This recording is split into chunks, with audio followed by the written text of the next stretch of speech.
We focus on two Southern churches this morning in our ongoing series, A More Perfect Union. Our goal is to highlight some of the things Americans still have in common.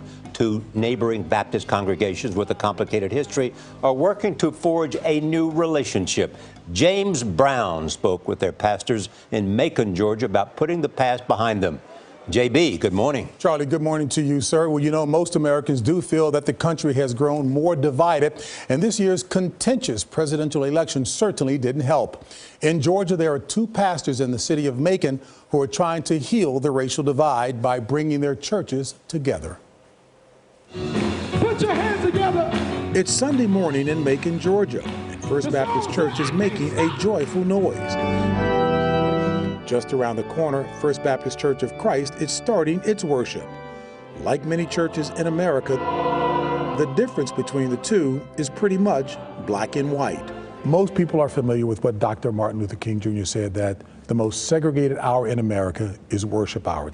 Is that still the case? The reality is, yes, it still is.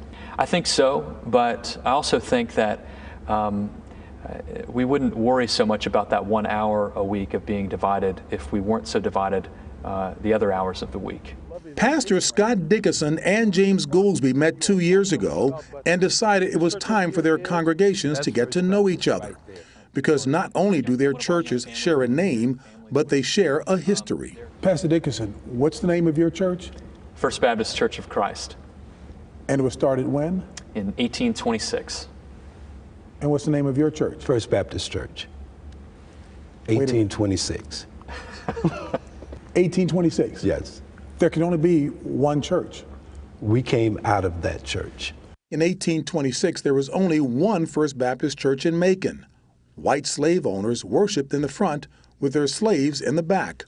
But by 1845, church records show that the slaves outnumbered their owners 2-to-1. So a separate church for the blacks was formed. That's First Baptist Church. That's the one I pastor. Were you pastor? And yours, Pastor Dickinson? First Baptist Church of Christ, where I pastor.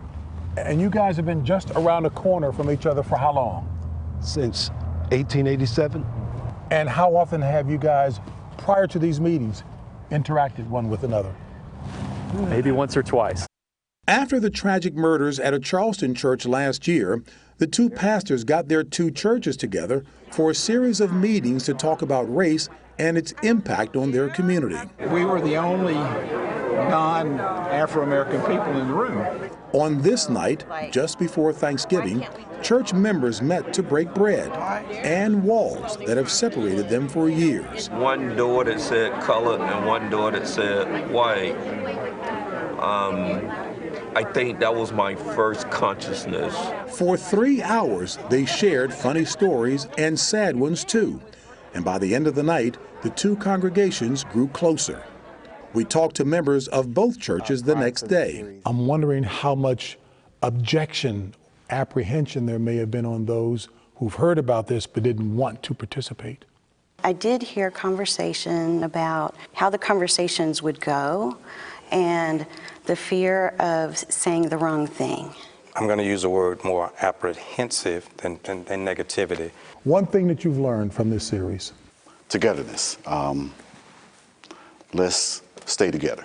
To listen to the other side, so to speak, and hear about their perceptions and their ideas about what's gone on before. I've learned respect, unity, and reconciliation from First Baptist of Christ. I've learned how forgiving our friends from First Baptist can be.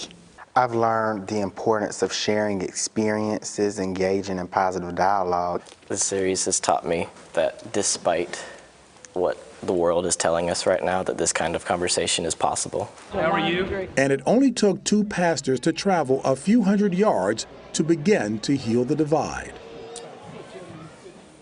Pastors Dickinson and Goolsby and their congregations are hoping to build on these series of conversations, and there's no question that both churches are planning the next steps to continue to grow closer and understand each other a little better. Oh, I love this story so much. It seems like these two congregations really wanted this to happen. like it's been bubbling under the surface for so long, and the deeper they pull back the layers, they see how much uniformity there is between the two congregations, Josh. Wonderful. Thank you. By the way, The new Slim. yeah, Mr. Slim. The rapidly looking- disappearing JB. I wish I could have the conversation. 53 pounds.